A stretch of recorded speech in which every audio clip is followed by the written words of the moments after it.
اعوذ باللہ من الشیطان الرجیم، بسم اللہ الرحمن الرحیم۔ پوری رات عبادت کا ثواب۔ اللہ کے رسول کا ایک فرمان ہے کہ جس شخص نے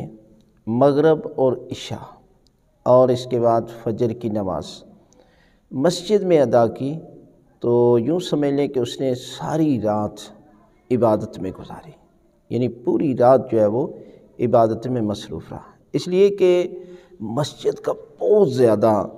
احترام بھی ہے اور مسجد کی اہمیت بھی ہے۔ اللہ کے رسول نے فرمایا کہ کسی شخص کی نماز نہیں ہے کہ وہ مسجد میں ادا کرے، یعنی لا صلاۃ الا بالمسجد، نماز نہیں ہے سوائے مسجد میں، اس لیے کہ مسجد اللہ کا گھر ہے۔ اور ظہر اور عصر کی نماز کے لیے اس لیے کہ شخص جو ہے وہ معاش کے لیے جاتا ہے، روزگار کے لیے جاتا ہے، تو ہو سکتا ہے کہ وہاں ہی وہ نماز پڑھ لے گا، اس لیے اسے مسجد میں جانے کی وہاں پر جو ہے وہ مشکل پیش آئے گی۔ تو اس لیے حکم یہ ہے کہ مغرب اور عشاء اور فجر کی نماز کو ہر صورت میں آپ مسجد میں ادا کریں، اور جب جماعت کے ساتھ ادا کریں گے تو اس کا ثواب جو ہے وہ زیادہ ہو جائے گا۔ اس لیے آپ یہ تین نمازیں مغرب، عشاء اور